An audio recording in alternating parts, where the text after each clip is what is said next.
Last week, a fellow coach of mine, Tony Bonfante, sent me this video. Let's take a look. Went for a walk this morning behind our farm property in Tennessee, looking for, I guess, some inspiration. And crossing this brook behind our house, something spoke to me. I'd like to share that with you. So I came across this little eddy, this little turbulence, not sure the technical word. And I was reminded of the Buddhist concept of still water and how when the water in our mind is still, we can see so much more clearly. So I asked myself, what is this spot in the middle here, this lightly colored spot? And I figured a good way to figure that out is to do this. To still the water. Very simple. Just laid my hand in front of the spot. And what do we see? Oh, a little debris that's accumulated over who knows how many years. Could be dozens, could be hundreds. These are little crushed pebbles, could be thousands. Just little crushed pebbles and debris. Easy to see now, easier to see with stiller water. Not so easy to see. Before we can manage or lead or control anything, we need to silence and still our own water. That shows us what it is we're working with and what is possible. Until we do that, we have turbulence. So this is what I got from your video.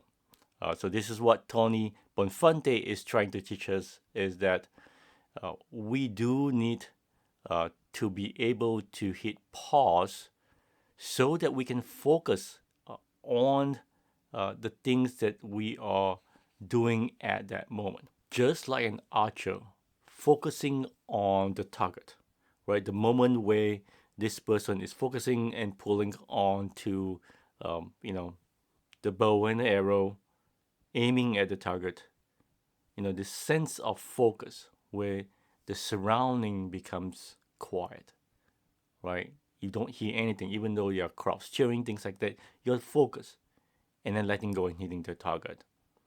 So that is the key here, is for us to pause on everything else that's surrounding us and focus on what we do. So what does this message mean? How do we apply it in the real world? Now, so for all of us, it may be different. You may have a different thoughts that come to you when you watch the video.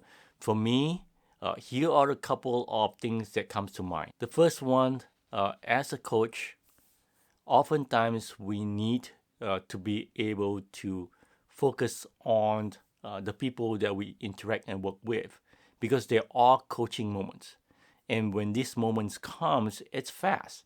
And you have to be ready to be able to capitalize on it so that you get the biggest impact. And an example, I would say, an example where I feel as a coach to provide that impact is one where, a while back, as I was coaching on a team, the team was basically on a 4-week sprint.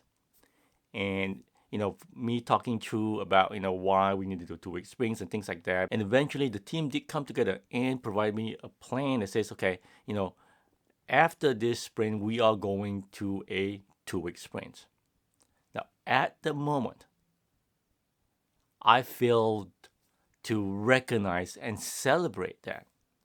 I was too focused on the list of things that the teams wanted to improve upon. And that one specific one, I failed to improve. I failed to celebrate on that one particular. And that moment is a big miss. The second example that comes to mind is as a facilitator. When we facilitated meetings and things like that, retrospective, for example, right? We want attendees to be focused. Now, when we have folks coming into the meeting, into the session, people walk in with everything else that they have to, think about, worry about. So how do we get them focused? I learned this technique from Damon Poole in his ICP ACC class that I took with him. The technique is very simple.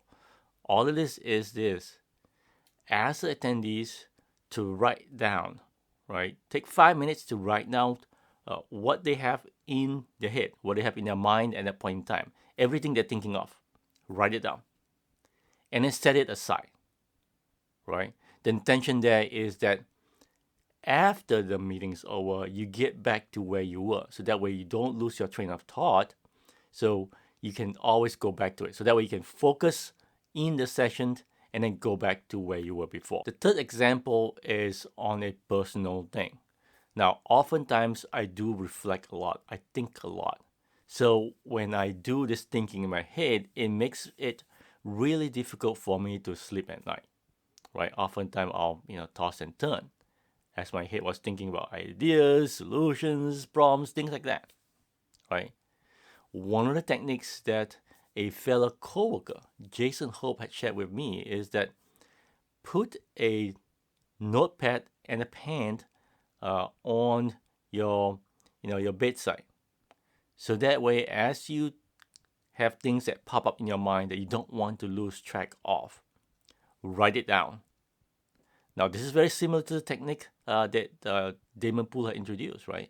So write down a piece of paper on your bedside table, put it back there, then go back to sleep. So as I close out 2021 with this last video for the year and look forward to 2022, my desire for 2022 is fairly simple. Thank you, Tony B, for this.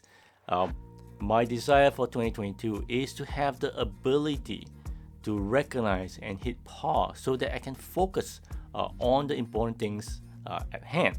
That could be my family, myself, my friends, and the folks that I cross paths with. So that's it for 2021.